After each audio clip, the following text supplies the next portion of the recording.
இயேசு கிறிஸ்து நல்லவர். கர்த்தருடைய பரிசுத்த நாமத்துக்கு மகிமை உண்டாகட்டும். நாம் தொடர்ந்து என் உள்ளங்கைகளிலே உன்னை வரைந்திருக்கிறேன் என்கிற சத்தியத்தை நாம் தியானம் செய்து கொண்டு வருகிறோம். கர்த்தர் இன்றைக்கும் நமக்கு உதவி செய்வாராக. ஏசாயா கிறிஸ்துவின் புத்தகம் 49வது அதிகாரம் அதில் 15-16 வசனங்களை வாசிக்கலாம். ஸ்திரீயானவள் தன் கர்ப்பத்தின் பிள்ளைக்கு இறங்காமல் தன் பாலகனை மறப்பாளோ? அவர்கள் மறந்தாலும் நான் உன்னை மறப்பதில்லை. இதோ என் உள்ளங்கைகளில் உன்னை வரைந்திருக்கிறேன்.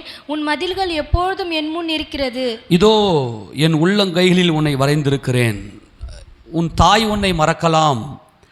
பால் கொடுக்கிற ஒரு தாயானவள் தன் பிள்ளையை மறக்கலாம், தன் பாலகனை மறக்கலாம், தன் பாலகனுக்கு இறங்காமல் இருக்கலாம். ஆனால் நான் உன்னை மறப்பதில்லை. உன்னை என்னால் மறக்க முடியாது. ஏன் மறக்க முடியாது என்றால், உன்னை என் உள்ளங்கைகளிலே வரைந்து வைத்திருக்கிறேன். இதோ பிஹோல்டு அப்படின்னு சொன்னால் ஒரு பெரிய ஆச்சரியத்தை பார்ப்பது. இதோ அப்படின்னு சொன்னாவே அங்கே ஒரு பயங்கரமான ஒரு அமேசிங் லைட், ஒரு மகிமையான வெளிச்சம் தேவனிடத்திலிருந்து நமக்கு வெளிப்படுவதை நாம் உணர்ந்து கொள்ள வேண்டும். வேதத்தில் எங்கேயெல்லாம் இதோ அப்படின்னு வருதோ அங்கே ஒரு பயங்கரமான தேவனுடைய அன்பு அங்கே வெளிப்படும். இங்கே இயேசு ராஜா நம்மோடு பேசுகிறார். உன்னை மறந்துட்டேன் அப்படின்னு நீ நினைக்காத. நீ நினைக்கிற மாதிரி அல்ல. உன்னை நான் என்றைக்குமே மறக்க முடியாது. உன்னை நான் என்றைக்குமே மறக்க முடியாது. காரணம், என் நினைவுகள்லாம் நீதான். என் நினைவுகளில் நீதான் இருக்கிறாய். இதோ உன்னை என் உள்ளங்கையிலே வரைந்திருக்கிறேன். உன்னை என் உள்ளங்கையிலே வரைந்திருக்கிறேன் என்று சொல்லுவது, அந்த உள்ளங்கை என்பது ஒரு குயவன் ஒரு பானையை ஒரு பாத்திரத்தை வணைவதை போல கர்த்தர் இங்கே சொல்லுகிறார். அப்போ என்ன அர்த்தம் அப்படின்னா, உன்னை நான் எதிலிருந்து உருவாக்கினேன் என்றால், நான் பட்ட காயங்களினாலே, என்னுடைய சரீரத்தில் நான் பட்ட காயங்களினாலே, என் ஆத்துமாவில் நான் பட்ட அந்த வலிகளிலே என் ஆத்துமாவை நான் தேவனுக்கு ஒப்பு கொடுத்து, தேவ சித்தத்தை நீ பரிபூர்ணமாய் செய்யும்படியாய் உனக்காக நான் என்னை ஒப்பு கொடுத்தேன். உன்னை என் உள்ளங்கையிலே வரைந்து வைத்திருக்கிறேன். உன்னை என் உள்ளங்கையிலே வரைந்து வைத்திருக்கிறேன் சொல்லுவது, என்னுடைய காயங்களால், நான் பட்ட காயங்களால் உன்னை நான் செதுக்கினேன். எனக்குள்ளே உன்னை நான் செதுக்கினேன். உன்னில் என்னை நான் பார்ப்பதற்காக என்னில் உன்னை நான் வரைந்தேன். ஆமெனா? உன்னில் நான் என்னை பார்க்க வேண்டும். இந்த அன்பை நீ புரிந்து கொள்ள வேண்டும். என் உள்ளங்கையில் தான் நான் உன்னை வரைந்திருக்கிறேன் என்பதை நீ புரிந்து கொள்ள வேண்டும் என்று கர்த்தர் இன்றைக்கு அங்கலாய்க்கிறார். அவருடைய நினைவிலெல்லாம் நாம் தான் இருக்கிறோம். அன்பானவர்களே, உன் மதில்கள் எப்போதும் எனக்கு முன்பாக இருக்கிறது என்று சொல்லுவது உன் பரிபூரணம், உன் பரிபூர்ணமான ஆசீர்வாதம், உன் பரிபூர்ணமான சுகம், உன் பரிபூர்ணமான சமாதானம். பிதாவாகிய தேவனை நீ முகமுகமாய் தரிசிக்க வேண்டும் என்கின்ற அந்த மதில் எப்போதும் எனக்கு முன்பாகத்தான் இருக்கிறது என்று இங்கே கர்த்தர் சொல்லுகிறார்.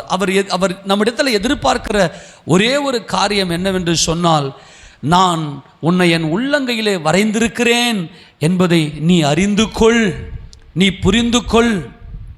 அந்த அறிந்து கொள்ளுதலும் அந்த புரிந்து கொள்ளுதலும் தான்.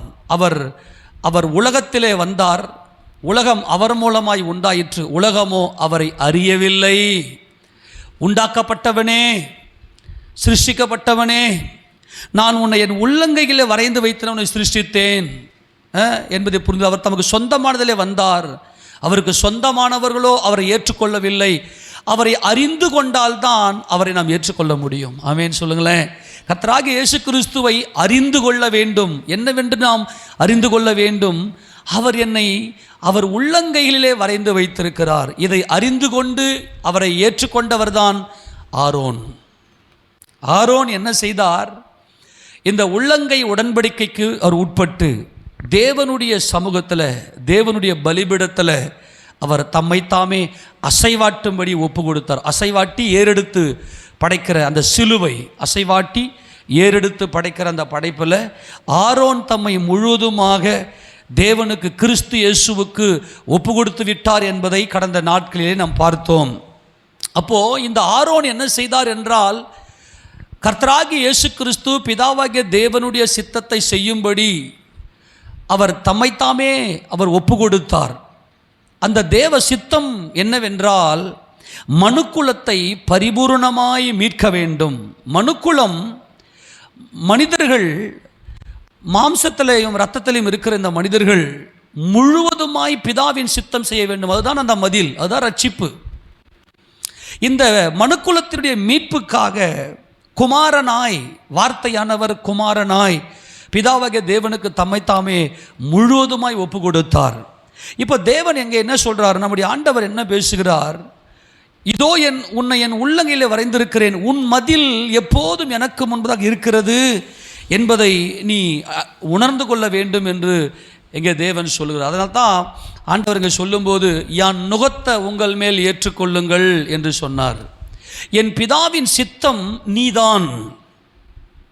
ஆமென். என் பிதாவின் சித்தம் நீதான். நீ மண்ணிலே உருவாக்கப்பட்டிருக்கிறாய், நீ மாம்சத்தோடு இரத்தத்தோடும் இருக்கிறாய். ஆனால் நீ மாம்ச சித்தம் செய்யாமல் பரிபூர்ணமாய் தேவ சித்தம் செய்து உன்னை பரிபூர்ணமாய் வானத்தை அளாவிய மதில்கள் நீ. அதுதான் அங்கே சொல்றார், வானத்தை அளாவிய மதில்கள்.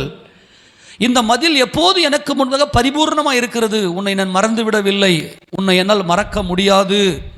அப்போ பரிபூர்ணமாய் உன்னை தேவனுக்கு முன்பதாக கொண்டு போய் நிறுத்துவதற்காக, தேவ சித்தத்தை செய்வதற்காக என்னை நானே குமாரனாய் பிதாவுக்கு என்னை ஒப்பு கொடுத்தேன்.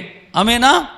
அதே போல நீயும் என்ன செய்யனா, பிதாவின் சித்தம் செய்வதற்காக உன்னை நீயே ஒப்பு கொடு.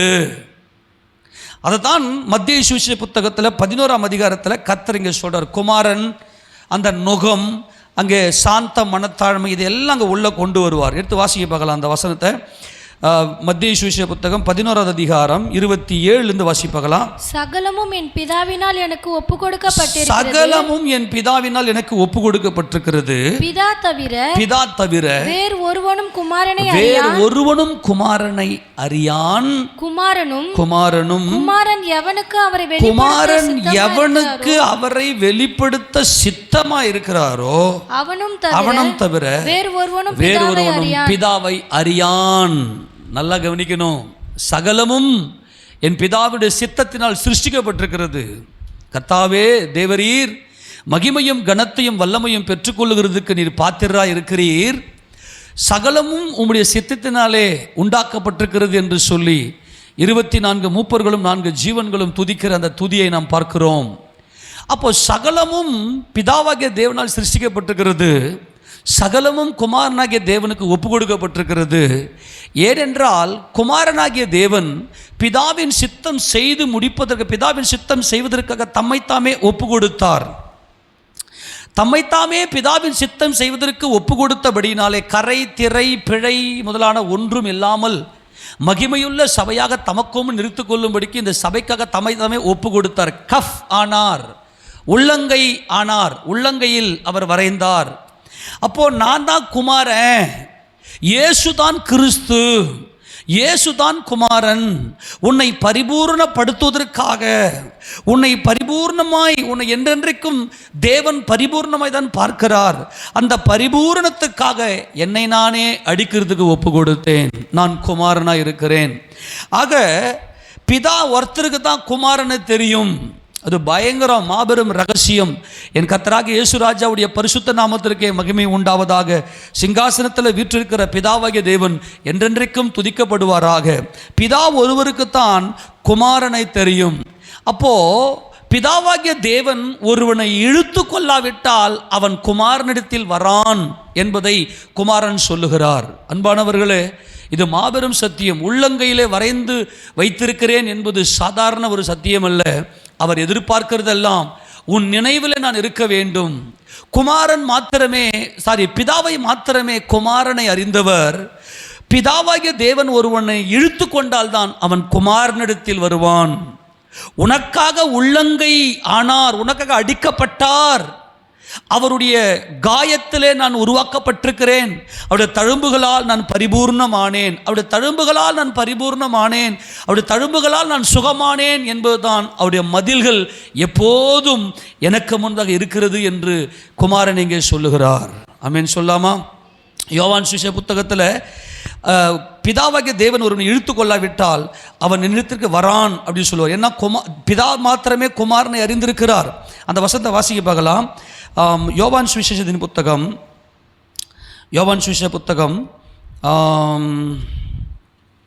7வது அதிகாரம் 7ஆம் அதிகாரத்தில் அங்கே அந்த வசனம் இருக்கும். குமாரன் அங்கே பிதாவாகிய தேவன் ஒருவனை இழுத்து கொள்ளாவிட்டால் அவன் இடத்தில் 6ஆம் அதிகாரம் 44ஆம் வசனம். வசனத்தை வாசிக்க பார்க்கலாம். என்னை அனுப்பின பிதா ஒருவனை இழுத்து கொள்ளாவிட்டால் அவன் என்னிடத்தில் வரமாட்டான். கடைசி நாள் அவனை எழுப்புவேன். நல்லா கவனிங்களேன். என்னை அனுப்பின பிதா ஒருவனை இழுத்து கொள்ளாவிட்டால், ஏன்னா பிதாவுக்கு மட்டும்தான் யாரை தெரியும்? குமாரனு தெரியும். உள்ளங்கை சிறுமைப்பட்டவர், பிதாவின் சித்தம் செய்வதற்காக அவர் குமாரன் ஆனார். அவர் குமாரன் மனுக்குலத்தை பரிபூர்ணமாய் மீட்கிறதுக்காக, பிதாவின் சித்தத்தை செய்து முடிப்பதற்காக அடிக்கப்பட்ட ஆட்டுக்குட்டியானவர். நம்முடைய மீறுதல் நிமித்தம் அவர் காயப்பட்டார், நம்முடைய அக்கிரமங்களில் அவர் நொறுக்கப்பட்டார். நமக்கு சமாதானத்தை உண்டு பண்ணும் ஆக்கினை அவர் மேல் வந்தது. அவருடைய தழும்புகளால் குணமானோம், குணமாயிட்டோம். அதுதான் மதில்கள். அதுதான் உன்னுடைய மதில்கள் எப்போதும் எனக்கு முன்னதாக தான் இருக்கிறது என்று கர்த்தர் சொல்லுகிறார். அப்போ என்னை அனுப்பின பிதா, அங்கே சொல்ற பாருங்க, என்னை அனுப்பினார். குமாரன் தேவ சித்தம் செய்யும்படிக்கு அவர் அனுப்பப்பட்டார். என்னை அனுப்பின பிதா ஒருவனை இழுத்து கொள்ளாவிட்டால் அவன் என்னிடத்தில் வரமாட்டான். இப்போ மறுபடியும் வாசி அந்த மத்திய சுவிசேஷ புத்தகத்தை 11ஆம் அதிகாரத்தில் அங்கே சொல்ற பாருங்க, மறுபடியும் அந்த 27ஆம் வசனம் வாசிக்க பார்க்கலாம். மகிமையான வசனம் அது. சகலமும் என் பிதாவினால் ஒப்பு கொடுக்கப்பட்டிருக்கிறது. பிதா தவிர வேறு ஒருவனும் குமாரனை அறியான். குமாரன் நல்லா புரிஞ்சு வச்சா, குமாரன் அப்படின்னா என்ன அர்த்தம்? என்னை அனுப்பினார். எதுக்காக? உன் மதில்கள் எப்போதும் எனக்கு முன்பாக இருக்கிறது. உன்னை பரிபூர்ணமாய் வானத்தை அலாவிய மதில், நித்திய மகிழ்ச்சி உன் தலைமையில் கொடுத்து நீ மீட்கப்பட வேண்டும் என்கின்ற அந்த ஒரு மாபெரும் பெரிய காரியங்களை உன்னிடத்தில் செய்ய வேண்டும் என்பதற்காக நான் குமாரன் ஆனேன், என் பிதாவின் சித்தம் செய்வதற்காக. வாசிமத குமாரன் எவனுக்கு அவரை வெளிப்படுத்த சித்தமா இருக்கிறாரோ அவனும் தவிர வேறொருவனும் பிதாவை அறியான். ஏன்னா குமாரன் மாத்திரமே பிதாவை அறிந்தவர். அப்போ உள்ளங்கைகளிலே நான் வரையப்பட்டிருக்கிறேன் என்கின்ற வெளிப்பாடு, என்கின்ற வெளிச்சம், அந்த பிரதிஷ்டை ஆரோனுக்கு மாத்திரமே. ஏனென்றால் ஆரோன் தம்மைத்தாமே கர்த்தருடைய இந்த உள்ளங்கை உடன்படிக்கைக்கு ஒப்பு கொடுத்தவர். அவர் பிரதிஷ்டையாக்கப்பட்டவர். தேவனுக்கென்று இந்த ஆரோன் பிரதிஷ்டையாக்கப்பட்டவர். அந்த ஆரோன் தேவனுடைய பரிசுத்தன் என்று நாம் பார்க்கிறோம். அவருடைய பரிசுத்தவானுடைய மரணம் கர்த்தருடைய பார்வைக்கு அருமையாக இருக்கிறது என்று நாம் வேதத்தில் வாசிக்கிறோம். அன்பானவர்களே, இப்போ கர்த்தர் இங்கே சொல்ற 28ஆம் வசனத்தில், வருத்தப்பட்டு பாரம் சுமக்கிறவர்களே நீங்கள் எல்லாரும் என்னிடத்தில் வாருங்கள், நான் உங்களுக்கு இளைப்பாறுதல் தருவேன். ஏன் இன்னைக்கு எல்லாருடைய வாழ்க்கையிலும் வருத்தங்கள்? ஏன் மனசுக்குள்ள போராட்டம்? ஏன் இன்னைக்கு வேதனை? ஏன் இன்னைக்கு கண்ணீர்? ஏன் இன்றைக்கு நம்முடைய வாழ்க்கை மாறவில்லை? ஏன் இன்றைக்கு ஏதோ ஒரு சுமை நமக்குள் இருக்கிறது என்று சொன்னால், இந்த உள்ளங்கை உடன்படிக்கை கிறிஸ்துவினுடைய அந்த பாடுகளிலே, அவருடைய ஜீவனிலே நான் உண்டாக்கப்பட்டிருக்கிறேன். நான் தனி அல்ல, நான் ஏதோ உருவாக்கப்பட்டவன் அல்ல, ஏதோ என் வாழ்க்கை அல்ல. நான் கிறிஸ்துவில் பாதி. நான் கிறிஸ்துவோடு கூட சேரும்போது தான் நான் பரிபூர்ணப்படுகிறேன். நான் கிறிஸ்துவின் ஜீவனிலே பரிபூர்ணமாக்கப்பட்டிருக்கிறேன். நான் உண்டாக்கப்பட்டது கிறிஸ்துவின் ஜீவனிலே. ஆமெனா? இந்த ரகசியம் புரிய வேண்டும், குமாரத்துவம் புரியணும், பிதாவின் மகிமை புரிய வேண்டும். இதுதான் சத்தியம். சத்தியம் என்றால் பிதாவாகிய தேவனுக்கும் குமாரனாகிய தேவனுக்கும் இருக்கக்கூடிய அந்த உறவுதான் சத்தியம். அப்போ வருத்தப்பட்டு பார சுமக்கிறவர்களே அப்படின்னா என்ன அர்த்தம்னா, பிதாவையும் குமாரனையும் அறியாதவர்களே. குமாரன் உள்ளங்கையில் உன்னை வரைந்திருக்கிறார், அது பிதாவின் சித்தம். நான் மறுபடியும் சொல்லுகிறேன், குமாரன் உள்ளங்கையிலே உன்னை வரைந்து வைத்திருக்கிறார், அது சர்வ வல்லமையுள்ள பிதாவாகிய தேவனுடைய சித்தம் என்பதை அறியாதவர்கள் வருத்தப்படுகிறவர்கள். இந்த ரகசியத்தை, குமாரனையும் பிதாவையும் அறிகிற இந்த ரகசியத்தை நாம் அறிந்து கொள்வோமே ஆனால் நமக்கு இளைப்பாறுதல் உண்டு. அதுதான் நமக்கு இளைப்பாறுதல். அந்த இளைப்பாறுதலுக்குள்ள தான் நாம் பிரவேசிக்க போகிறோம். கர்த்தருடைய பரிசுத்த நாமத்துக்கு மகிமை உண்டாவதாக. இப்போ சொல்றார் பாருங்க 29ல, நான் சாந்தமும் மனத்தாழ்மையுமாய் இருக்கிறேன், என் நுகத்தை உங்கள் மேல் ஏற்றுக்கொண்டு. என் நுகத்தை உங்கள் மேல் ஏற்றுக்கொண்டு அப்படின்னா என்ன அர்த்தம்?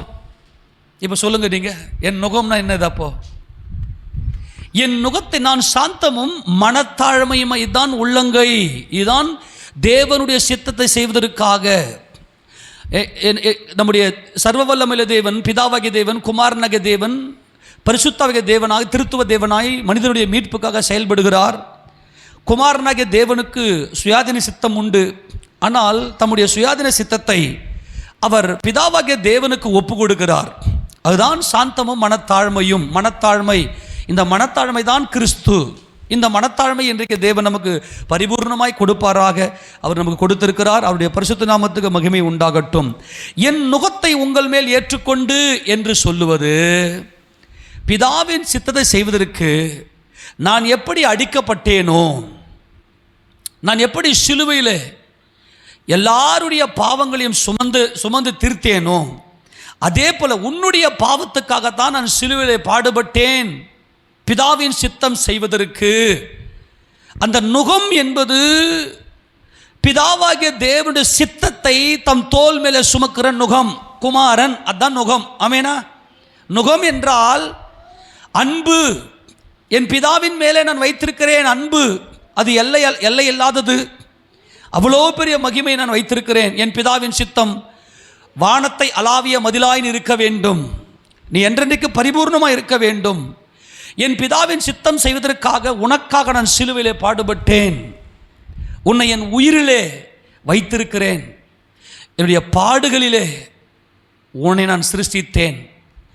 என் நுகத்தை உங்கள் மேல் ஏற்றுக்கொண்டு, அப்போ தேவனுடைய சித்தம் செய்வதற்கு உங்களை ஒப்பு கொடுங்கள், சிலுவையில் என்னோடு பலியாகி விடுங்கள் என்று கர்த்தர் இங்கே நம்மிடத்தில் அழைப்பு கொடுக்கிறார். என் நுகத்தை உங்கள் மேல் ஏற்றுக்கொண்டு பிதாவின் சித்தம் செய் என்று நம்மை அழைக்கிறார். வாசி தொடர்ந்து, என்னிடத்தில் கற்றுக்கொள்ளுங்கள், அப்பொழுது உங்கள் ஆத்துமாக்களுக்கு இளைப்பாறுதல் கிடைக்கும். இந்த இளைப்பாறுதல் தான் நம்முடைய ஆத்துமாவில் மகிமையாய் தேவன் கொடுக்கிறார். உலகம், மாம்சம், பிசாசு என்பவையிலிருந்து நமக்கு விடுதலை கொடுத்து நம்முடைய ஆத்துமாவுக்கு ஒரு மாபெரும் இளைப்பாறுதலை நமக்கு கட்டளையிடுகிறார்.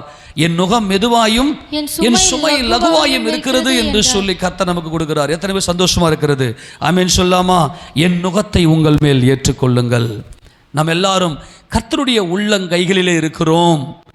அவர் நம்மை உருவாக்குவதற்காக, நமக்கு ஜீவனை கொடுப்பதற்காக அவர் ஜீவனையே கொடுத்தார். அவர் ஜீவனிலே நாம் உருவாக்கப்பட்டிருக்கிறோம். அப்போது தேவனுடைய அந்த உள்ளங்கையில் வரையப்பட்டிருக்கிற நாம் எல்லாரும் உலகத்தின் பார்வையில் ரொம்ப சிறியவர்களாய் தென்படுவோம். ஒரு விஷயத்தை புரிந்து கொள்ளுங்க. உலகத்தினுடைய பார்வையில் என்னென்றால், நமது ஆண்டவராகிய கர்த்தர் இந்த பூமியிலே அவர் ஊழியம் செய்த நாட்களிலே மனுஷரால் ஆகாது என்று அவர் தள்ளப்பட்டார். கர்த்தருடைய உள்ளங்கையிலே வரையப்பட்டிருக்கிற நாம் மனிதருடைய பார்வைக்கு எப்படி காணப்படுவோம் தெரியுமா? ரொம்ப அற்பமாய், சிறியவர்களாய். ஏனென்றால் கர்த்தர் சொல்றாரு, நான் சாந்தமும் மனத்தாழ்மையுமாய் இருக்கிறேன். இதான் என் நுகம், என் பிதாவின் சித்தம் செய்வதற்காக. என்னால் சத்துரு பிசாசு என்ன செய்ற, கெர்ஜிக்கிற சிங்கம் அவன்.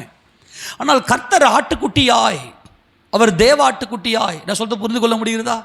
அவர் தேவ ஆட்டுக்குட்டியாய் என் பிதாவின் சித்தத்தை செய்வதே என்னுடைய போஜனமாக இருக்குது என்று சொன்னார். அப்போது அதனால் தான் இன்றைக்கி உலகம் அவரை ஏற்றுக்கொள்ளலை. ஏன்னா ஒவ்வொருத்தரும் கெர்ஜிக்கிறான். அவன் என்ன பண்ணுறான், நான் யாம் பேர், யாம் புகழ், யான் ஜீவியம் அப்படின்னு சொல்லி கெர்ஜிக்கிறான். ஆனால் கர்த்தர் இந்த பூமியிலே ஜீவித்த போது அவர் சாந்தமும் மன தாழ்மையுமானவராய் அவர் இந்த பூமியிலே அவர் ஜீவித்தார். அவரை கண்டவர்கள் அவரை அல்ல, அவருக்குள் பிதாவை கண்டார்கள். அந்த அளவுக்கு அவருக்குள்ள அந்த சாந்தமும் மனத்தாழ்மையும் இருந்தது. அதுதான் யோவான் தம்முடைய நிருபத்தில் எழுதும்போது, நாங்கள் அவரை கண்டோம், நாங்கள் அவரை தொட்டு பார்த்தோம், அவரை நோக்கி பார்த்தோம், அது பிதாவை நாங்கள் பார்த்தோம் அவருக்குள்ள அப்படின்னு சொல்லி தம் நிருபத்தில் எழுதுகிறார். அப்போ அவர் சாந்தமும் மனத்தாழ்மையும் சொல்லும்போது சின்னவங்களாக தெரியுமோ, சிறியவர்களாய் தெரியுமோ, ஆனால் தேவன் அவர்களை பெரியவர்களாக மாற்றுகிறார். ஆமென் சொல்லாமா? தேவ சித்தம் செய்வதற்காக உள்ளங்கைகளிலே வரையப்பட்டவர்கள் சின்னவங்களா தெரிவாங்க. ஏனென்றால் உள்ளங்கைகளிலே வைத்து கர்த்தர் வணைகிற நேரம் அது, நம்மை உருவாக்குகிற நேரம் அது. ஆமெனா? உள்ளங்கையில் வச்சு தான் ஒரு குயம் ஒரு பானையை வணைவான். அன்பானவர்களே, உலகத்தின் பார்வைக்கு நாம் இன்றைக்கு சிறியவர்களாக, அற்பமாக எண்ணப்பட்டவர்களாக அல்லது ஒதுக்கப்பட்டவர்களாக, ஏதோ ஒரு காரணத்துக்காக நம்மை துரத்தப்பட்டவர்களாக நாம் காணப்படலாம். இந்த உள்ளங்கையில் இருக்கிறது எப்படி இருக்கும்? உள்ளங்கை எவ்வளோ தூண்டு இல்லையா? கொஞ்சோண்டு, கொஞ்சம் ரொம்ப சின்னது சிரங்கை. நீங்கள் எசேக்கியேல் புத்தகத்தில் வாசித்த சிரங்கைன்னு வரும். அந்த சிரங்கை என்பது உள்ளங்கை அளவு. நாம் உள்ளங்கையில் இருக்கிறோம், சாந்தமும் மனத்தாழ்மையுமாக இருக்கிறோம். எங்களை நாங்கள் உயர்த்தவில்லை, என் பிதாவையே நாங்கள் எப்போதும் உயர்த்துகிறோம் கர்த்தராகிய இயேசு கிறிஸ்துவின் நாமத்தில். அப்போ இந்த உலகத்தின் பார்வை தன்னைத்தானே உயர்த்தி கொள்ளும்படியாக கர்ஜிக்கிற சிங்கங்களாக இருக்கிற இந்த உலகத்தின் பார்வையில் நம்ம சிறியவர்களாய் காணப்படுவோம். ஆனால் நம்முடைய தேவன் நம்மை பெரியவர்களாக மாற்றுகிறார். அல்லேலூயா! இதுதான் வானத்தை அளாவிய மதில். இப்போ எலியாவின் நாட்களில், எலியா ஆகாபினுடைய நாட்கள் இருந்தப்ப ஒரு பயங்கரமான பஞ்சத்தை வரவேற்றார். என்னுடைய வாக்கின்படியே அல்லாமல் இந்த வருஷத்தில் பனியும் மழையும் பெய்யாதுன்னு சொல்லிட்டு வானத்தையே பூட்டு போட்டின்னு எலியா எஸ்கேப் ஆயிட்டார். 3 வருஷம் கழித்து ஆகாபுக்கு தன்னை காண்பிக்க சொல்கிறார். கர்மேல் பர்வதத்தில் கூட்டு சொல்கிறார். கர்மேல் பர்வதத்தில் கூட்டி கர்த்தரே தெய்வம், யெகோவா தேவனே எலோஹீம் என்பதை அங்கே வெளிப்படுத்தி காண்பித்தார். ஜனங்கள் எல்லாம் கர்த்தரே தெய்வம், கர்த்தரே தெய்வம் என்று கர்த்தரிடத்திலே மனம் திரும்பினார்கள். கர்மேல் பர்வதத்தில் உடனே தேவன் தேசத்தின் மேல் இரக்கத்தை கட்டளையிட்டார். நம்முடைய ஆண்டவர் நல்லவர். அல்லேலூயா! அவர் மன்னிக்கிறதுக்கு தயை பெருத்திருக்கிறார். அவருடைய இரக்கங்களுக்கு முடிவில்லை. அவர் மனுக்குலத்தின் மேலே அவர் மனதுருகிற தேவனாக இருக்கிறார். மனதுருகும் தெய்வம் அவர். அவருடைய பரிசுத்த நாமத்துக்கு மகிமை உண்டாவதாக. உடனே ஜனங்கள் எல்லாரும் கர்த்தரே தெய்வம், கர்த்தரே தெய்வம், இயேசுவே தெய்வம் என்று சொல்லி அவர்கள் எல்லாரும் யெகோவா தேவனிடத்திலே மனம் திரும்பின போது கர்த்தர் மழையை தேசத்தின் மேலே செழிப்பை கட்டளையிட்டார். நம்முடைய தேவன் ஆசீர்வாதத்தின் தேவன். அங்கே எப்படி காண்பிக்கிறார் என்றால், எலியா சொல்லுவார் அதனுடைய ஊழியக்காரனை பார்த்து, எப்பா இப்போ நான் போயிட்டு ஆண்டவர் சமூகத்தில் இப்போ நான் முழங்கால் படியிட்டு ஆண்டவரை நோக்கி நான் ஜெபிக்க போகிறேன். ஆண்டவரே, தேசத்தின் மேலே செழிப்பை தாரும், செழிப்பை கட்டளிடும் என்று சொல்லி.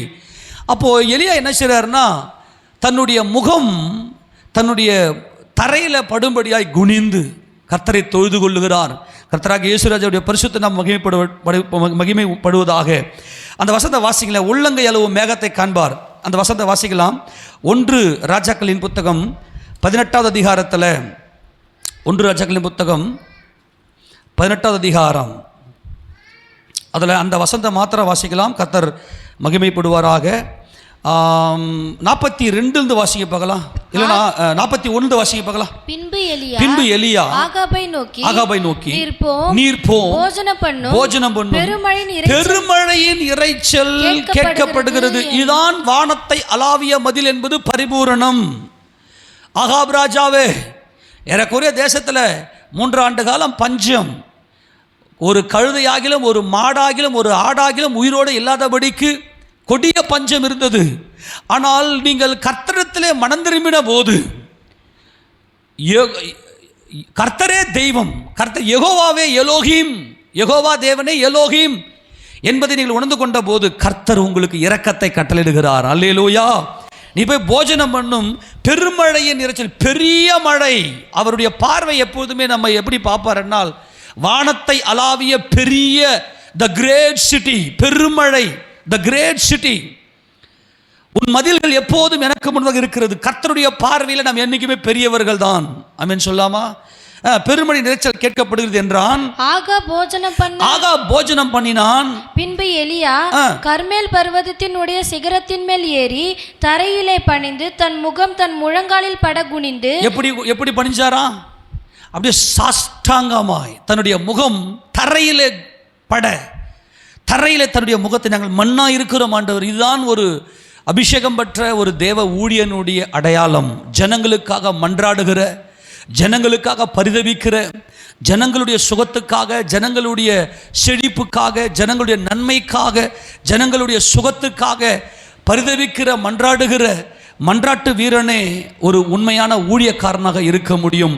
அன்பானவர்களே, அந்த ஜனங்களுடைய ஆரோக்கியத்திற்காக எலியா முழங்காலில் படியிட்டு அவர் தன்னுடைய முகம் பட தேவ சமூகத்தில் குனிகிறார். தன் ஊழியக்காரனை நோக்கி நீ போய் சமுத்திர முகமாய் பார் என்றான்.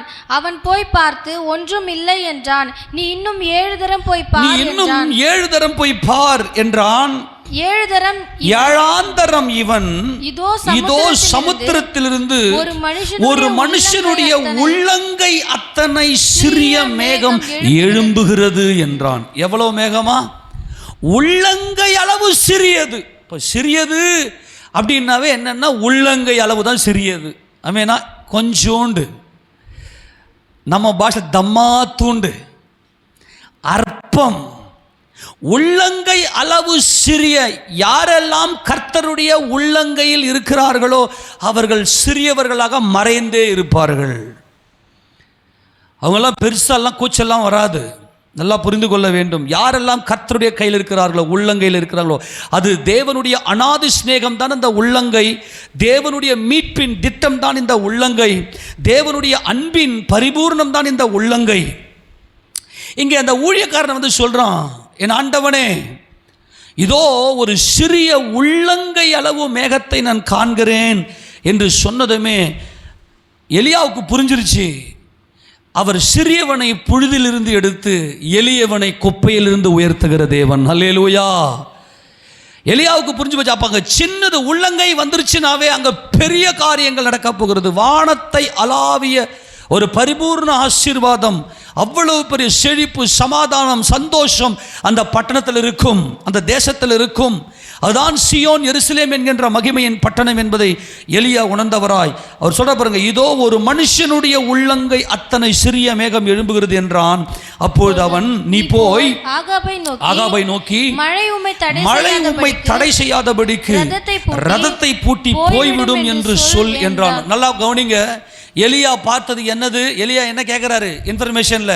ஒரு உள்ளங்கை அளவு சிறிய, சாந்தமும் மன தாழ்மையும்.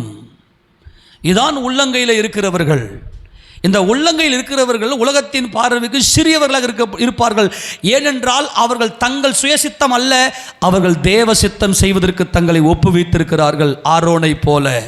இந்த ஆரோன் எல்லாருடைய பார்வையிலும் சிறியவனாக காணப்பட்டான். ஆரோனுக்கு காணியாட்சி கிடையாது. ஆரோனுக்கு இஸ்ரவேலிலே எந்த ஒரு சுதந்திரமும் கிடையாது. நானே உன் சுதந்திரம். அல்லேலூயா. நானே உன் பங்கு ஆரோன். அப்போ இந்த ஆரோன் கர்த்தருடைய பார்வையிலே பெரியவன். ஆமெனா. நல்லா கவனி, இந்த வாசித்து ஆரோனை பார்க்கலாம். வாசிங்களேன். அதற்குள்ளாக வானம் மேகங்களினாலும் காற்றுகளினாலும் கருத்து பெருமழை. அல்லேலூயா. சிறிய மேகம், உள்ளங்கை அத்தனை சிறிய மேகம், ஆனால் பெருமழை. இதுவே நம்முடைய தேவன். அல்லேலூயா சொல்லுவோமா? இன்றைக்கு தேவனுடைய கரத்தில் இருக்கிற நீ சிறியவனாக உலகத்தின் பார்வையிலே காணப்படலாம். தேவனுடைய சித்தம் செய்வதற்கு ஒப்பு கொடுத்திருக்கிற கிறிஸ்து இயேசுவினுடைய நுகத்தை உங்கள் தோள் மேலே சுமந்து கொண்டு, ஆண்டவரே உங்க சித்தம் செய்வதே என்னுடைய ஜீவனாய் இருக்கிறது என்று சொல்லி ஒப்பு கொடுத்திருக்கிற உங்களை கர்த்தர் பெரியவர்களாக மாற்றுவார். அதற்காகவே கர்த்தர் நம்மை அழைத்திருக்கிறார். ஆமேனா. உள்ளங்கை அளவு சிறிய மேகம்தான், ஆனால் பெருமழை உண்டாயிற்று. என்ன மழை உண்டாயிற்று? பெருமழை உண்டாயிற்று. கர்த்தராகிய இயேசுராஜாவுடைய பரிசுத்த நாம மகிமைப்படுவாராக. அவர் நம்மை பெரியவர்களாக நம்மை உயர்த்துவதுதான். வானத்தை அளாவிய மதில், உன் மதில்கள் எப்போதும் எனக்கு முன்னதாக இருக்கிறது. அந்த வசன வாசி உபாகமம் 9:1 வாசிப்பாலாம் மறுபடியும். வானத்தை அளாவிய மதில். வாசியத உபாகமம் 9:1. அது சியோன் எருசலேம். இஸ்ரவேலே கேள். இஸ்ரவேலே, கர்த்தரை மறந்துட்டாருன்னு சொல்றியா? நீ கேள். நான் சொல்றத கேள். நீ இப்பொழுது யோர்தானை கடந்து உன்னிலும் ஜனம் பெருத்ததும் பலத்ததுமான ஜாதிகளை துரத்தி வானத்தை அளாவிய மதில் சூழ்ந்த பெரிய பட்டணங்களை பிடித்து. இதுதான் சியோன் எருசலேம். இந்த எருசலேம் மலைகளினால் சூழப்பட்டிருக்கிற ஒரு பட்டணம், அதன் மேலே கட்டப்படுகிற இந்த மதில் வானத்தை அளாவிய மதில்கள், அவ்வளவு பெரிய பொக்கிஷம் அந்த சியோனிலே, அந்த எருசலேமில் இருக்கிறது. அதுதான் பெரியவர்கள், அதுதான் ஜாதிகளுக்குள்ளே நீ நாயகியாய் இருந்தாய், நீ எல்லாரிலும் நீ மேன்மையாக இருந்தாய் என்று சொல்லி கர்த்தர் இங்கே புலம்பலின் புத்தகத்திலே சொல்லுவதை நாம் பார்க்கிறோம். இந்த ஆரோன், அந்த ஆரோனுக்கென்று ஒரு சுதந்திரம் கிடையாது, எந்த ஒரு காணியாட்சியுமே கிடையாது. கர்த்தர் ஆரோனை தமக்கென்று தெரிந்து கொண்டார். அங்கே சொல்லும்போது கர்த்தர் என்ன சொல்லுவார்னா, ஆரோனுக்கு கொடுக்கும்போது எந்த சுதந்திரத்தையும் கொடுக்காத. என்னாகமம் 18:20 வாசிக்கலாம். என்னாகமம் 18:20. பின்னும் கர்த்தர் ஆரோனை நோக்கி, அவர்களுடைய தேசத்தில் நீ ஒன்றையும் சுதந்திரித்துக் கொள்ள வேண்டாம், அவர்கள் நடுவே உனக்கு பங்கு உண்டாயிருக்க வேண்டாம். இஸ்ரவேல் புத்திரர் நடுவில் நானே உன் பங்கும் உன் சுதந்திரமாய் இருக்கிறேன். அல்லேலூயா. இதான் ஆரோன். ஆரோன் மாத்திரம்தான் இந்த உள்ளங்கை உடன்படிக்கைக்கு உட்பட்டு அசைவாட்டும் பலியாகவும் ஏறெடுத்து படைக்கும் பலியாகவும் தம்மை பலிபீடத்தில் அசைவாட்டி ஒப்பு கொடுத்து கிறிஸ்து இயேசுவின் நுகத்தை அவர் சுமந்து கொண்டார். இந்த ஆரோன் கர்த்தர் தான் அவருடைய உள்ளங்கையிலே வரையப்பட்டிருக்கிறேன் என்பதை பரிபூர்ணமாய் உணர்ந்தவராய் அவர் பலிபீடத்தில் தம்மை அசைவாட்டினபடினாலே இஸ்ரவேல் புத்திரர் தேவனுக்கு கொடுக்கிற அந்த பங்கை எடுத்து ஆரோனுக்கு கொடுக்கிறார். நீங்க அதை மேல வசனத்தை வாசித்தீங்கன்னாக்கா 18-19 வாசிங்களேன். அசைவாட்டும் மார்க்கண்டத்தை போலும் வலது முன்னந்தொடையை போலும் அவைகளின் மாம்சமும் உன்னுடையதாகும். இஸ்ரவேல் புத்திரர் கர்த்தருக்கு ஏறெடுத்து படைக்கிற பரிசுத்த படைப்புகள் எல்லாம் உனக்கும் உன் குமாரருக்கும் உன் குமாரத்திகளுக்கும் நித்திய கட்டளையாக கொடுத்தேன். இதுதான் கர்த்தர் சொல்றது. ஏனென்றால் ஆரோன் தம்மை உள்ளங்கையிலே வரைந்த அந்த உடன்படிக்கைக்கு உட்பட்டு அந்த அன்பை புரிந்து கொண்டு பரிபூர்ணப்பட்டதுனால கர்த்தர் அசைவாட்டும் மார்க்கண்டத்தையும் ஏறெடுத்து படைக்கும் முன்னந்தோடையும் இஸ்ரவேல் புத்திரர் கர்த்தருக்கென்று படைக்கிற அசைவாட்டும் மார்க்கண்டத்தையும் ஏறெடுத்து படைக்கும் முன்னந்தோடையையும் ஆரோனுக்கும் ஆரோனுடைய குடும்பத்தாருக்கும் சுதந்திரமாக கொடுக்கிறார். இந்த உலகத்தின் பார்வையில் 12 கோத்திரத்துக்கும் கர்த்தர் சீட்டு போட்டு தேசங்களை பங்கிட்டு கொடுக்கிறார். ஆனால் ஆரோனுக்கு எந்த சுதந்திரமும் இல்லை. நானே உன் சுதந்திரம். அல்லேலூயா. இதுதான் மணவாளன் மணவாட்டிக்கு சொல்லுகிற ஒரு உடன்படிக்கை. நானே உன் சுதந்திரம், நீ என் எலும்புக்கும் என் மாம்சத்துக்கும் உரியவன். இந்த ரகசியம் பெரியது. நான் கிறிஸ்துவை பற்றியும் சபையை பற்றியும் சொல்லுகிறேன் என்று அப்போஸ்தலனாகிய பவுல் சொல்லுகிறார். அதுதான் நீ பெரியவன், ஏனென்றால் நீ எண்ணில் பாதி. எடுத்து வாசிங்க பார்க்கலாம், அந்த வசந்த வாசிங்க பார்க்கலாம். லேவியராகமத்தின் புத்தகத்தில் இந்த ஆரோன் எவ்வளவு பெரியவன் 21ஆம் அதிகாரத்தில் வாசிங்க பார்க்கலாம். 1ஆம் வசனம் முதல்ல வாசிங்க பார்க்கலாம். பின்பு கர்த்தர் மோசேயை நோக்கி, ஆரோனின் குமாரனாகிய ஆசாரியர்களில் ஒருவனும் தன் ஜனத்தாரில் இறந்து போன யாதொருவருக்காகவும் தன்னை தீட்டுப்படுத்தலாகாது என்று அவர்களுடைய சொல்லு. 4ஆம் வசந்த வாசிங்க பார்க்கலாம். தன் ஜனத்தாரின் பெரியவனாக, எல்லாம் கரங்களை உயர்த்தி ஆமென் சொல்லாமா? அல்லேலூயா. தன் ஜனத்தாரில் பெரியவனாகிய இந்த ஆரோன், நீ உள்ளங்கை அளவு நீ சிறியவன். அப்படின்னு என்ன அர்த்தம்? குமாரனின் நுகத்தை நீ சுமந்து கொண்டிருக்கிறாய். கிறிஸ்துவினுடைய அவருடைய காயங்களில் நான் சிருஷ்டிக்கப்பட்டேன், அவருடைய தழும்புகளில் நான் பூரணமாகிறேன். கிறிஸ்துவினுடைய காயங்களிலே நான் சிருஷ்டிக்கப்பட்டேன். கிறிஸ்து இயேசுவுடைய சரீரத்தில் இருக்கக்கூடிய காயங்கள் எல்லாம் ஒன்றிணைத்தால் வரைந்தால் அந்த உருவம் அது நானாகத்தான் இருப்பேன். அல்லேலூயா. நான் தனி அல்ல, நான் பெரியவன். அவருடைய தழும்புகளால் நான் குணமானேன். தழும்பு என்பது அவருடைய உயிர்த்தெழுந்த வல்லமை, அவருடைய ஓங்கிய புயம். பலத்த கரம் என்பது கல்வாரி சிலுவையில் அவர் பட்ட பாடுகள். அவர் உலகம் மாம்சம் பிசாசை சிலுவையில் ஜெயமெடுத்தார். அதுதான் பலத்த கரம். அவருடைய ஓங்கிய புயம் என்பது அவருடைய தழும்புகளால் நாம் சுகமானோம். அவருடைய உயிர்த்தெழுந்த வல்லமை. கர்த்தர் ஆவியானார், பிதாவின் சாயலானார். ஆக தன் ஜனத்தாரில் பெரியவனாகிய அவன் வேறு ஒருவனுக்காக தன்னை பரிசுத்த குலைச்சலாக்கி தீட்டுப்படுத்தலாகாது என்று கர்த்தர் சொன்னார். ஏனென்றால் இந்த ஆரோன் பெரியவன், கர்த்தர் பெரிய காரியங்களை செய்கிறவர். அதுதான் அப்போஸ்தலனாகிய பவுல் சொல்றாரு. நான் சபையை குறித்தும் இந்த ரகசியம் பெரியதுன்னு ஒரு பாருங்க. எடுத்து மறுபடியும் வாசிங்க அந்த வசனத்தை. எபேசியர் 5ஆம் அதிகாரத்தில், எபேசியர் 5ஆம் அதிகாரத்தை, என்ன கர்த்தர் பெரிய காரியங்களை செய்கிறவர் இந்த சிறியவர்களை கொண்டு. அதில் பார்த்தீங்கன்னாக்கா 30 தொடர்ந்து வாசிமா. நாம் அவருடைய சரீரத்தில் அவயங்களாயும் அவருடைய மாம்சத்திற்கும் அவருடைய எலும்புகளுக்கும் உரியவர்களாயும் இருக்கிறோம். இது நிமித்தம் மனுஷன் தன் தகப்பனையும் தன் தாயை விட்டு தன் மனைவியுடன் இசைந்து இருவரும் ஒரே மாம்சமாய் இருப்பார்கள். நீ பெரியவன் சொல்றதுக்கு காரணம் என்னன்னா, நீ என்னில் பாதி. ஆரோனே, இந்த மகிமையில் இந்த உடன்படிக்கையில் ஒப்பு கொடுத்த ஆரோனே, நீ என்னில் பாதி என்றால் நீ எல்லாருடைய பார்வையிலும் நீ சாந்தமும் மனத்தாழ்மையும் உடையவனாய், நீ சாந்தமும் மனத்தாழ்மை உடையவனாய், எல்லாரும் போல கிர்ஜிக்கல, நீ சாந்தமும் மனத்தாழ்மை உடையவனாய், உன்னை அசைவாட்டும் பலியாகவும் ஏறெடுத்து பழைக்கும் பலியாகவும் உன்னை எனக்கென்று ஒப்பு கொடுத்தபடினாலே நீ பெரியவன் அப்படி சொல்லிட்டாரு. இந்த ரகசியம் பெரியது. அல்லேலூயா. இந்த ரகசியம் வாசி 32. இந்த ரகசியம் பெரியது. இதுதான் பெரியவன். பெரியவன் என்ன அர்த்தம்? நீ மகிமை அடைவாய், நீ என்னோடு கூட மகிமை அடைவாய். கர்த்தர் உயிர்த்தெழுந்த பிற்பாடு இதோ என் எலும்புகளையும் என் மாம்சத்தையும் பார், அந்த மகிமை, அதுதான் பெரியது. அந்த பெரியது என்பதுதான் மகிமையின் சரீரம். கிறிஸ்து அவருடைய தழும்புகளால் நாம் குணமாகிறோம் என்று சொல்லுகிறாரே, அவருடைய தழும்பு என்பது உயிர்த்தெழுந்த வல்லமை. இந்த ரகசியம் பெரியது. நான் கிறிஸ்துவை பற்றியும் சபையை பற்றியும் சொல்லுகிறேன். ஆக இந்த ஆரோன் தான் சபை. ஆமென்.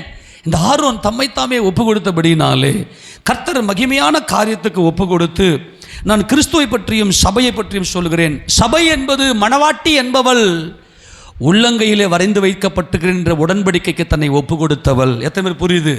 நான் தனி அல்ல, நான் கிறிஸ்துவில் பாதி. கிறிஸ்துவோடு நான் சேரும்போது தான் நான் பரிபூர்ணப்படுகிறேன். ஆக கிறிஸ்தேசுவுக்குள்ள சகலமும் பரிபூர்ணமாக இருக்கிறது. தேவத்துவத்தின் பரிபூர்ணம் எல்லாம் சரீர பிரகாரமாக கிறிஸ்துவுக்குள்ள வாசமாக இருக்கிறது.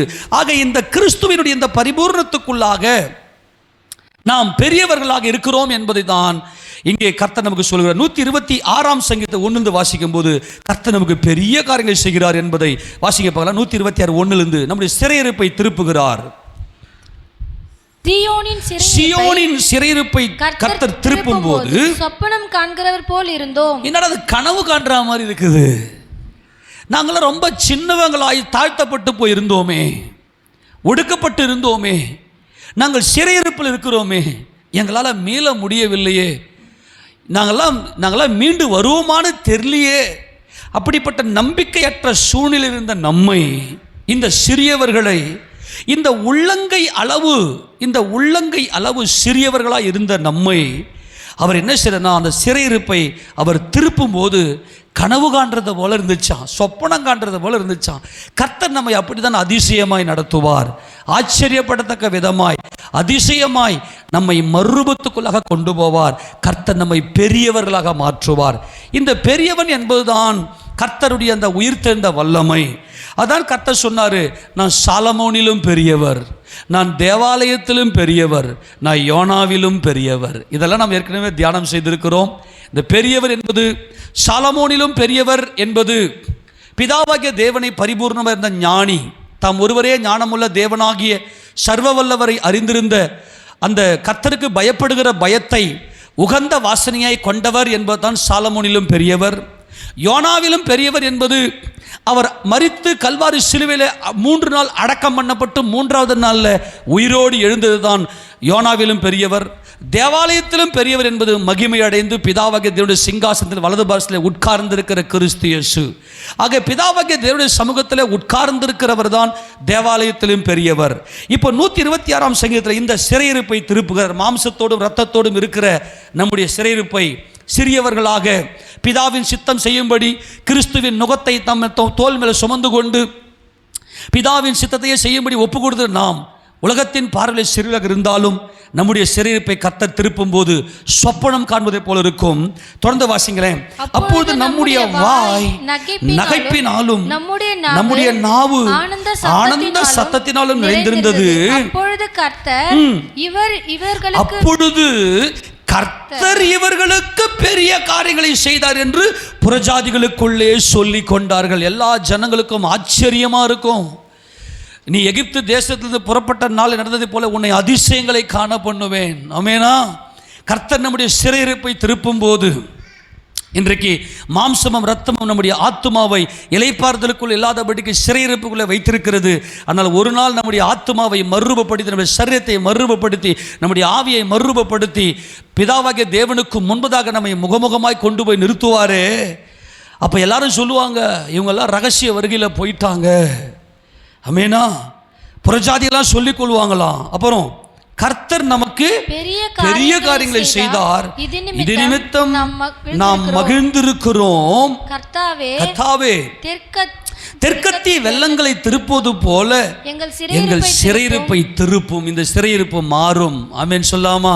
எந்தெந்த பிரச்சனையில், எந்தெந்த போராட்டத்தில், எந்தெந்த பாடுகளில் சிறையிருப்பில் இருக்கிறோமோ, வியாதி பிரச்சனை, வீட்டில் பிரச்சனை, கடன் பிரச்சனை, இப்படிப்பட்ட சிறையிருப்புகள் இருக்குமே, ஆனால் எல்லாவற்றிலிருந்து நம்ம சிறையிருப்பை திருப்பி நம்முடைய ஆத்துமாவில் ஒரு இளைப்பாறுதலை கொடுக்கிறவர் தான் நம்முடைய ஆண்டவர். ஆமெனா.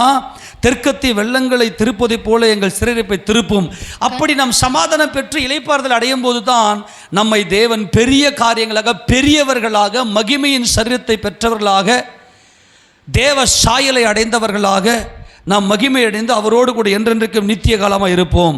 5ஆம் வசனத்தில் கண்ணீரோடு விதைக்கிறவர்கள் கம்பீரத்தோடு அறுப்பார்கள். யாரெல்லாம் கண்ணீர் விட்டு ஆண்டவரே என் சிறையிருப்பை திருப்பும் ஐயா, நம்முடைய கண்ணீர் எல்லாம் அவருடைய துருத்தியிலே வைத்திருக்கிறார். நம்ம வடிக்கிற ஒரு கண்ணீர் கூட வீணாய் போகாத அன்பானவர்களே. நம்முடைய கண்களிலிருந்து வடிகிற ஒவ்வொரு கண்ணீரும் விலையேற பெற்றது. அது உள்ளம் உடைந்து, உள்ளம் நொறுங்கி, சுக்குநுறு ஆகி, ஆண்டவரே எங்களுக்கு நீங்கள் எங்கள் சிறையிருப்பை திருப்புமையா, உம்முடைய உள்ளங்கையில் நாங்கள் வரையப்பட்டிருக்கிறோம் என்று சொல்லி இந்த சிறுமையும் எளிமையும் ஆனவர்கள் கர்த்தருடைய சமூகத்தில் ஒப்புவிக்கும் போது அந்த கண்ணீரை கம்பீரமாய் அவர் அறுக்க செய்வார். கர்த்தருடைய பரிசுத்த நாமம் மகிமைப்படுவதாக. அள்ளி தூவும் விதையை சுமக்கிறவன் அழுது கொண்டு போகிறான், ஆனாலும் தான் அறுத்த அரிகளை சுமந்து கொண்டு கம்பீரத்தோடு திரும்பி வருவான். இல்லையா?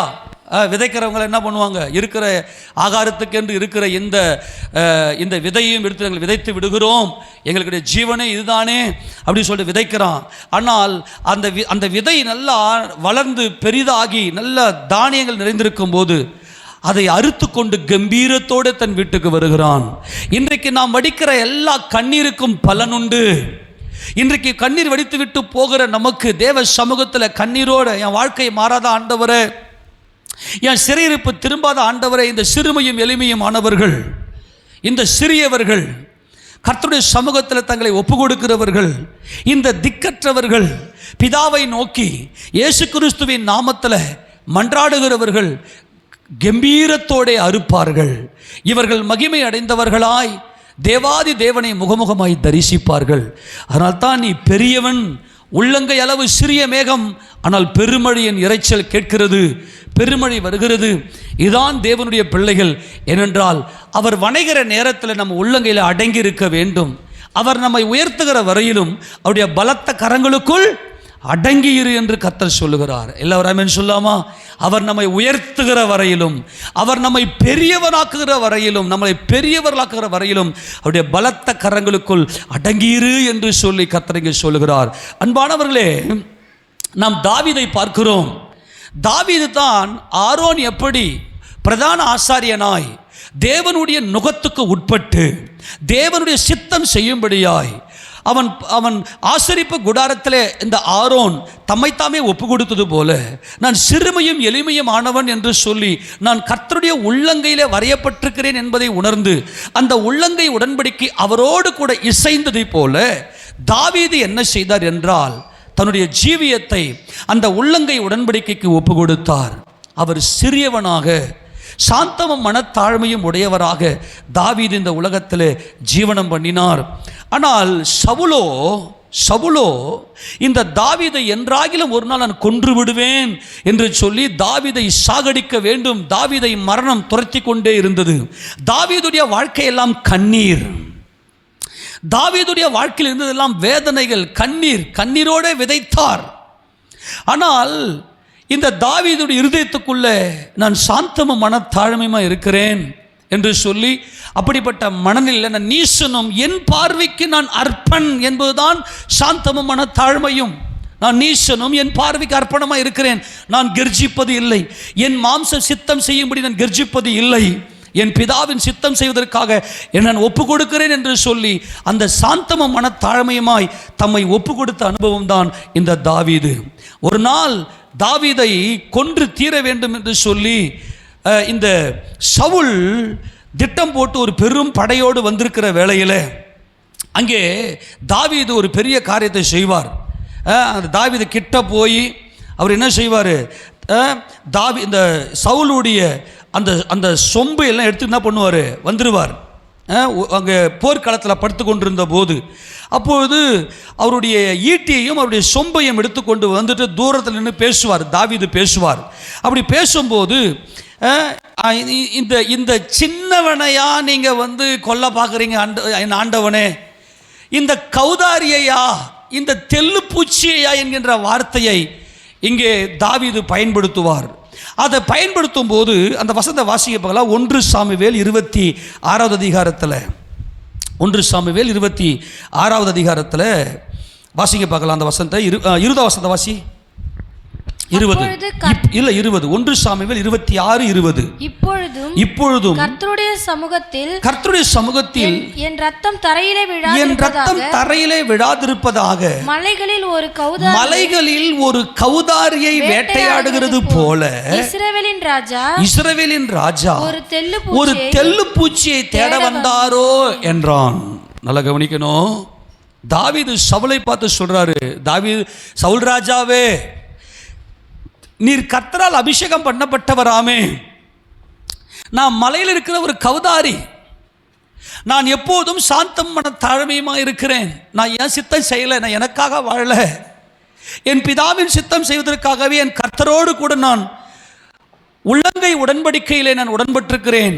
ஆரோனை போல என்னுடைய இருதயம் என் கர்த்தரோடு கூட இசைந்திருக்கிறது.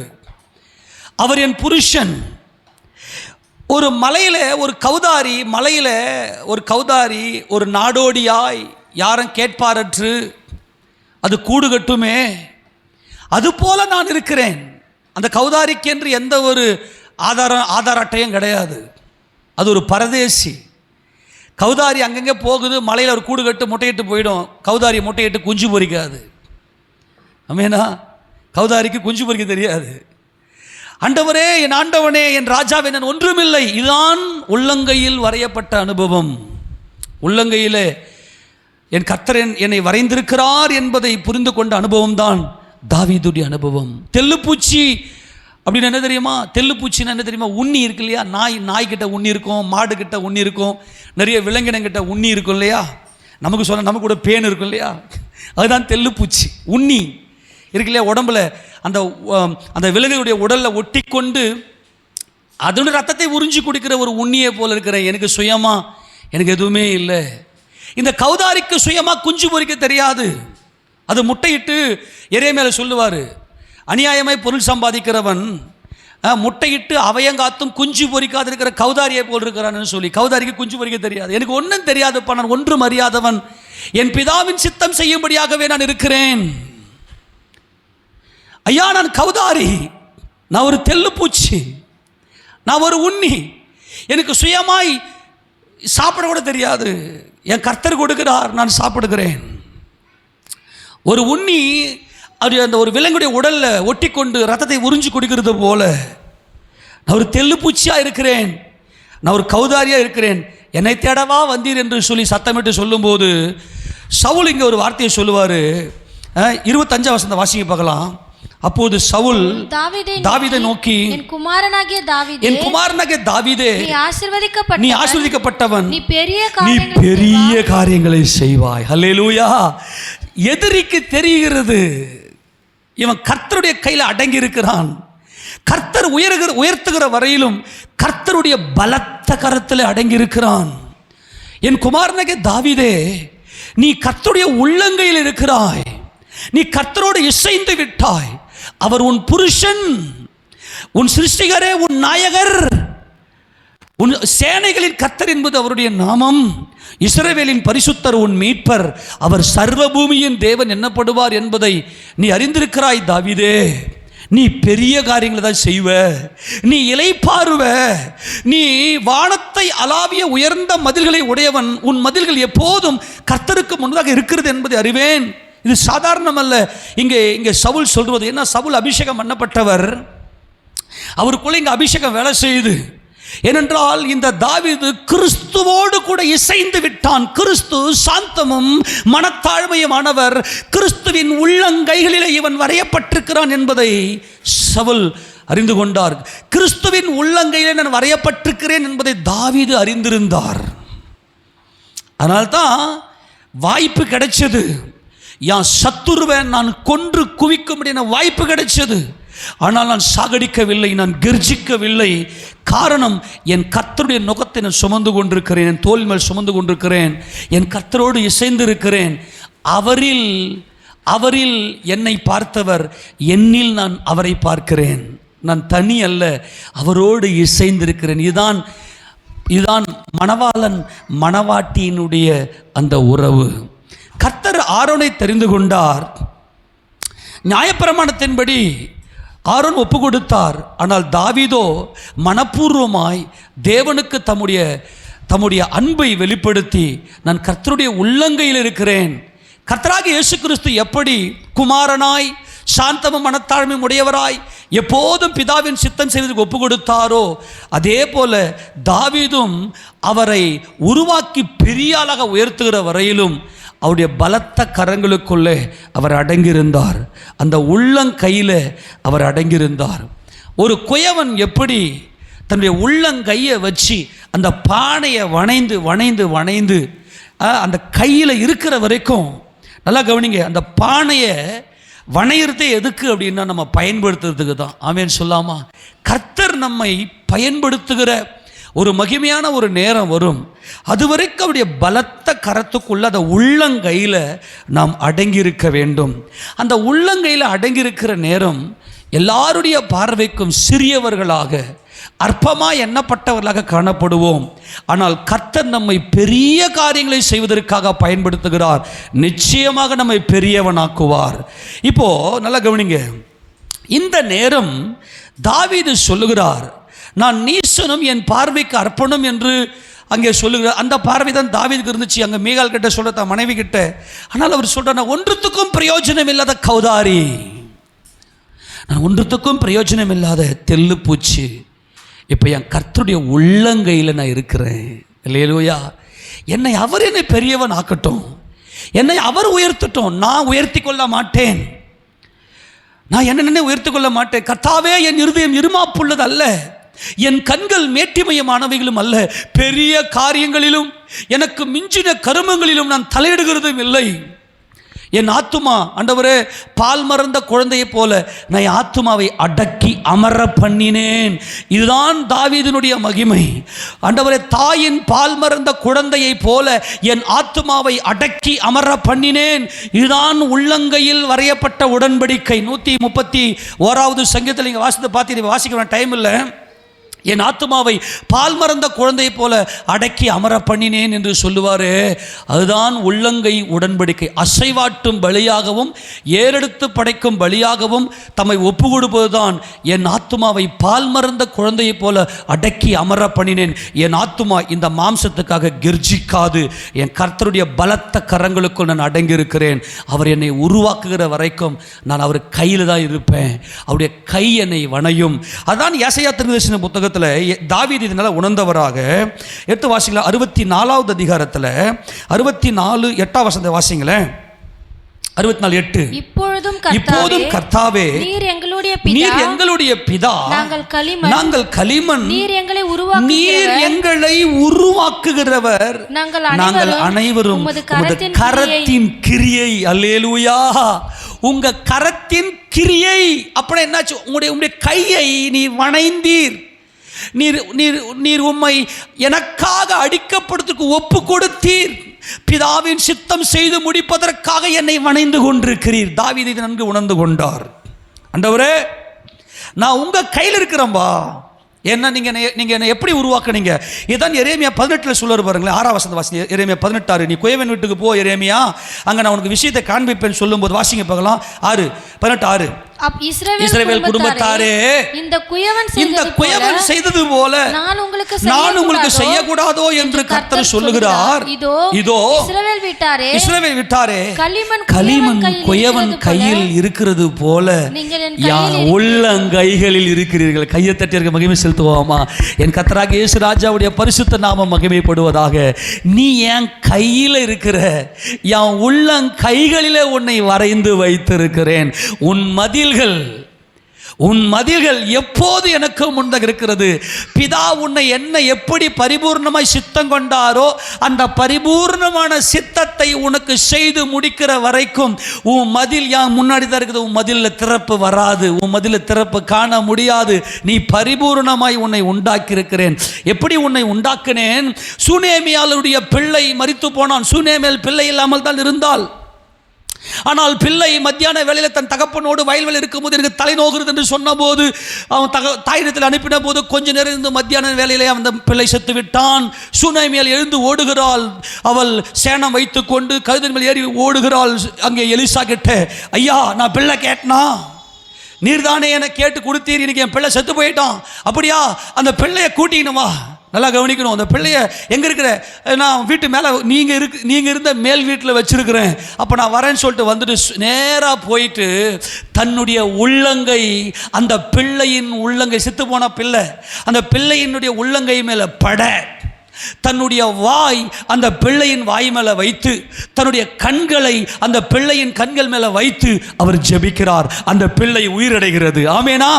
இதுதான் ஏதேனிலே நம்மை தேவன் படைத்த விதம். எப்படி? உள்ளங்கைகளில் நம்மை வரைந்து வைத்திருக்கிறார். அல்லேலூயா. அந்த வசந்த வாசிங்களே, நீ என் உள்ளங்கையில் தான் இருக்கிற. எடுத்து வாசிங்க. 2 ராஜாக்களின் புத்தகம் 4வது அதிகாரம் 32 வாசிங்க பார்க்கலாம். 2 ராஜாக்களின் புத்தகம் 4வது அதிகாரம் 32 வாசிமா. அதுல எலிசா வீட்டுக்குள் வந்தபோது இதோ அந்த பிள்ளை அவன் கட்டிலின் மேல் செத்து கிடந்தான். எப்படி கிடந்தான்? அந்த பிள்ளை செத்து போயிருக்கு. அல்லேலூயா. அந்த பிள்ளை செத்து போயிருக்கு. எப்படி உயிரடையும்?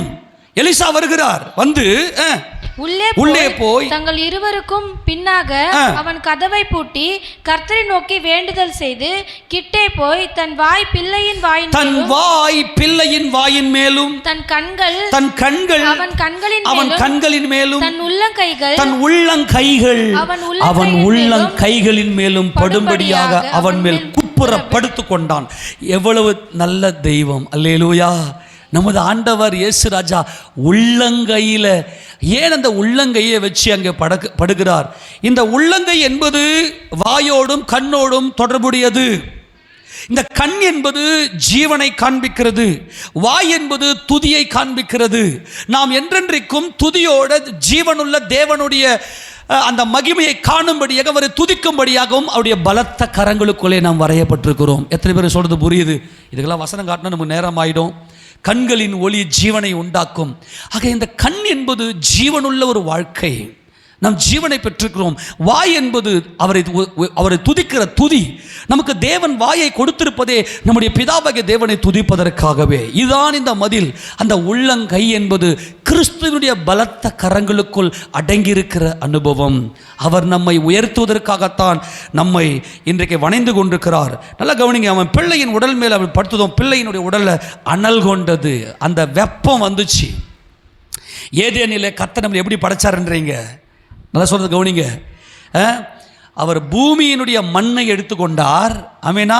ஆகாயம், நிலம், நீர், காற்று, நெருப்பு, இதுதான் பஞ்சபூதங்கள் நம்ம சிருஷ்டித்திருக்கிறார். பூமியின் மண்ணை எடுத்துக்கொண்டார், நிலத்தை எடுத்துக்கொண்டார். மூடு பனி எழும்பி அந்த பூமியை நினைத்தது, தண்ணி உள்ள வந்துருச்சு. இப்போ என்ன வரணும்? ஆகாயமும் காற்றும் நெருப்பும் வரணும். ஆமெனா? ஆகாயம், காற்று, நெருப்பு வரணும். இதுதான் இந்த 3 காரியங்கள். நான் சொல்றது புரிஞ்சு போச்சா? ஆகாயம், நிலம், நீர், காற்று, நெருப்பு என்கின்ற பஞ்ச பூதங்கள் தான் கிறிஸ்து. 5 என்பது கிறிஸ்துனுடைய வல்லமை, தேவனுடைய வல்லமை. அது கிருபையாய் நமக்கு கொடுத்தார். அப்போ மண் எடுத்துக்கொண்டார். மூடுபடி எழும்பி அந்த மண்ணை நினைத்தது. 2 விஷயத்தில் பிசைந்து கொண்டார். ஆக நிலம் வந்து விட்டது, நீர் வந்து விட்டது. இப்போ உள்ள ஆகாயமும் காற்றும் நெருப்பும் உள்ளே பிரவேசிக்க வேண்டும். இந்த இடத்துல கை என்று சொல்லுவது என்னது? கை என்று சொல்லுவது என்னது? கை என்று சொல்லுவது நெருப்பு, கையில் நெருப்பு, அந்த உள்ளங்கை என்பது நெருப்பு. வாயில் வச்சு காற்று ஊதுறாரு, அது மூக்கு வழியாக வெளியே வருது, காற்று உள்ள வருது. கண்களில் தான் ஆகாயம். கண் என்பது கிறிஸ்துவனுடைய அந்த மகிமை, அந்த மனம், அந்த மைண்ட், தேவனை துதிக்கிற அந்த பார்வை, அதுதான் அந்த மகிமை. இப்போ எடுத்து வாசிக்க போல, தொடர்ந்து வாசிக்க. அவன் எழுந்து 35, அவன் எழுந்து அறை வீட்டில் இங்கும் அங்கும் உலாவி திரும்ப கிட்ட போய் அவன் மேல் குப்புறப்படுத்தான். அப்பொழுது அந்த பிள்ளை 7 தரம் தும்மி தன் கண்களை திறந்தான். அல்லேலூயா. இங்கே ஏன் 7 தரம்? அந்த 7 தான் கிறிஸ்துவின் பரிபூரணம். இப்போ எடுத்து வாசிக்க பார்க்கலாம். ஆதியாகமம் 2:7 வாசிக்க பார்க்கலாம். ஆதியாகமம் 2:7. தேவனாகிய கர்த்தர் மனுஷனை பூமியின் மண்ணினாலே உருவாக்கி ஜீவ சுவாசத்தை அவன் நாசியிலே ஊதினார். மனுஷன் ஜீவாத்மா. எப்படி ஊதினார்ன்றீங்க? என் கர்த்தர் எவ்வளவு நல்லவர்! என் ஆண்டவராக இயேசு ராஜா என்றென்றைக்கும் மகிமைப்படுவாராக. அவருடைய பரிசுத்த நாமம் என்றென்றைக்கும் துதிக்கப்படுவதாக. இந்த மண்ணை நாமெல்லாம் மண்ணில் உருவாக்கப்பட்டோம். நம்முடைய ஆண்டவராக இயேசு கிறிஸ்து நம்மை பூமியின் மண்ணை எடுத்து, அவர்தான் பஞ்சபூதம், அவர்தான் 5, அவர்தான் சர்வ வல்லமை உடையவர். அவர் அவருடைய சாயலாக ரூபத்தின்படி நம்மை சிருஷ்டிக்கிறார்.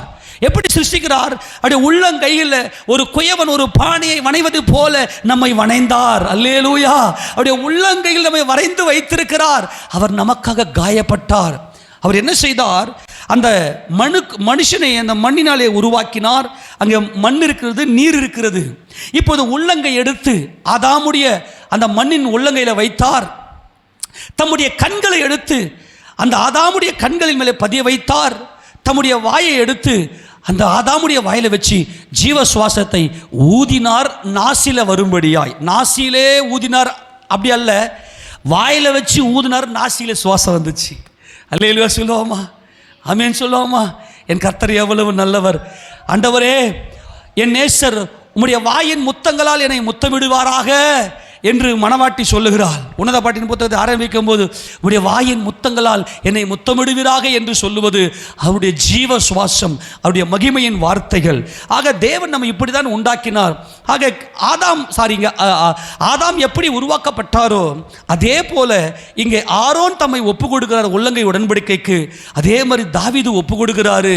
அதனால தாவீது ஒப்பு கொடுத்தபடினாலே வருத்தப்பட்டு பாரம் சுமக்கிறவர்களே, நீங்கள் எல்லாரும் இடத்திற்கு வாருங்கள், நான் உங்களுக்கு இளைப்பாறுதல் தருவேன் என்று சொல்லி ஆண்டவர் அங்கே அழைத்து கொடுத்திருந்த அழைப்பை ஏற்றுக்கொண்டு சாந்தமும் மனத்தாழ்மை என்கின்ற அந்த அனுபவத்துக்குள்ள தாவீது வந்தபடினாலே, நான் சிறியவன், நான் ஒரு கவுதாரி, நான் ஒரு தெல்லுப்பூச்சி, அல்லேலூயா, என்னால் சுயமாக எனக்கு சாப்பிட்றதுக்கு கூட எனக்கு எதுவுமே இல்லை, என் வாழ்க்கையை பராமரிக்கிறதுக்கு கவுதாரியை போல நான் இருக்கிறேன், என் வாழ்க்கையை பராமரிக்கிறதுக்கு கூட எனக்கு எதுவுமே இல்லை, நான் எளிமையானவன், நான் சிறுமையும் எளிமையவன், கர்த்தரோ என்மேல் நினைவாக இருக்கிறார். சங்கீதம் 40:17 வாசிக்கும் போது, நான் சிறுமையும் எளிமையுமானவன், கர்த்தரோ என்மேல் நினைவாக இருக்கிறார். இந்த அனுபவத்துக்குள்ள வந்தவர் தான் தாவீது. அதனால்தான் தாவீதுக்கு கர்த்தர் இளைப்பாறுதலை கொடுத்தார். ஆமென் சொல்லாமா? இந்த இளைப்பாறுதலின் நிமித்தமாய் இந்த தாவீதை பெரியவனாக உயர்த்தினார், ராஜாதி ராஜாவாக உயர்த்தினார். ஏனென்றால் இந்த ராஜாவுக்கு முன்னாடி, தாவீது ராஜாவுக்கு முன்னாடி ஒரு எதிரி இல்லை. ஆமெனா? அதான் ராஜாதி ராஜா. எல்லாருடைய பார்வைக்கு சிறியவன், என் பார்வைக்கு நான் நீசன் அர்ப்பன், நான் நீசனும் என் பார்வைக்கு அர்ப்பன் என்கின்ற கிறிஸ்துவினுடைய அபிஷேகம், கிறிஸ்துவினுடைய அந்த மகிமை, கிறிஸ்துவின் ஆவி இந்த தாவீதுக்குள் இருந்தபடியினாலே கர்த்தர் இந்த தாவீதை ராஜாதி ராஜாவாக பெரியவனாக உயர்த்தினார்.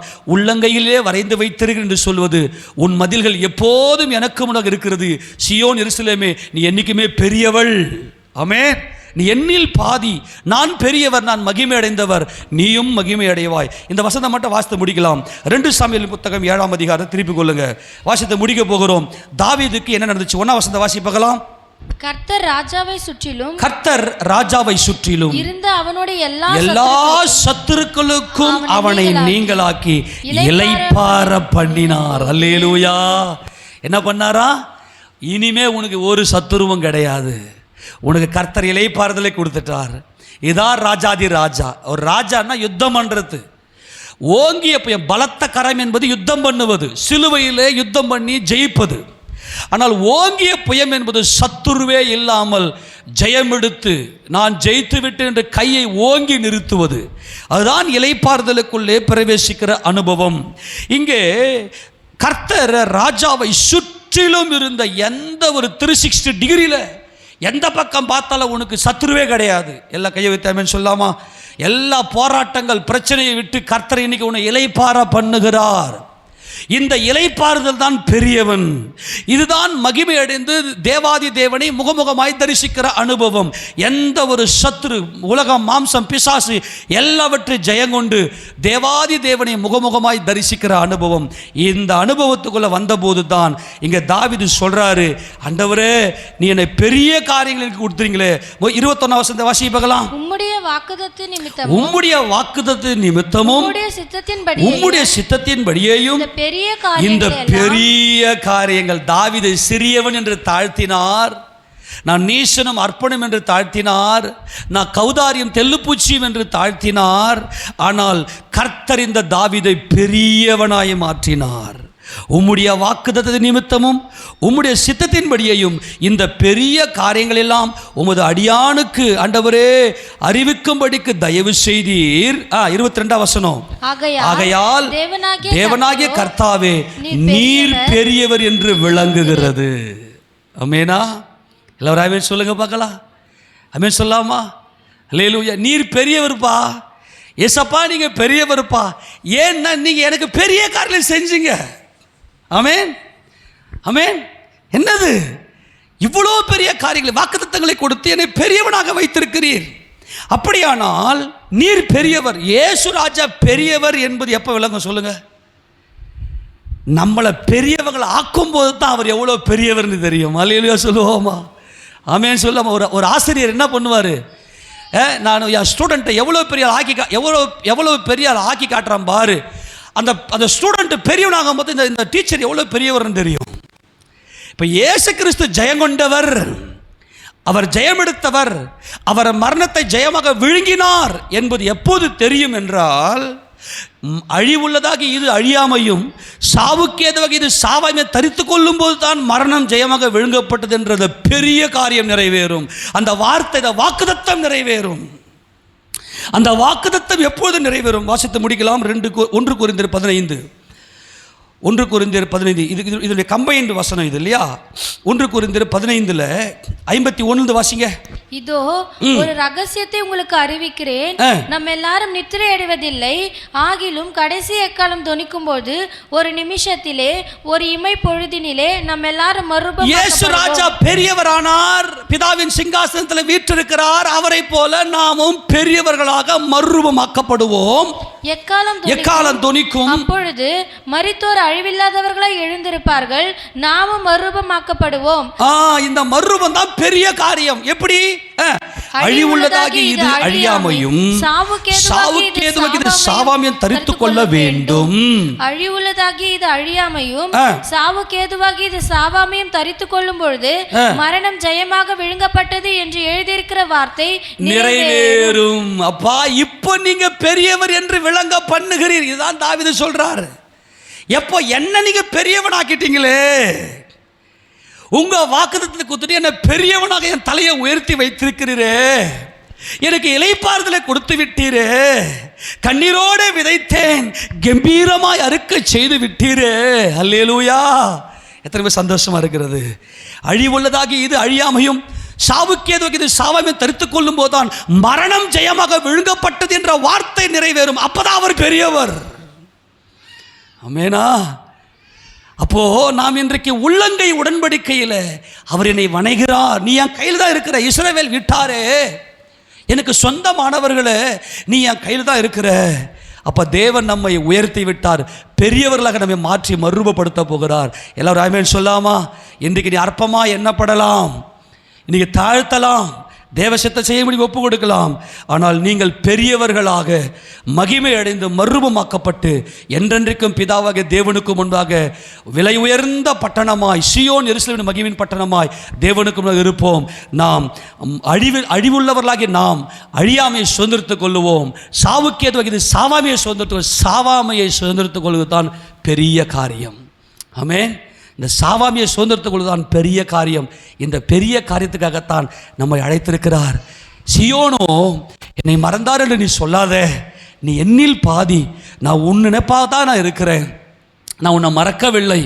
நீ உன் நினைவில் வைத்து விடுவாய் என்றால், நான் என் கர்த்தருடைய உள்ளங்கையில் தான் இருக்கிறேன் என்ற நினைவு உனக்கு வந்துருச்சுனாக்கா உனக்கு பெரிய காரியத்தை நான் கொண்டு போய் சேர்க்க போகிறேன். ஆமென் சொல்லாமா?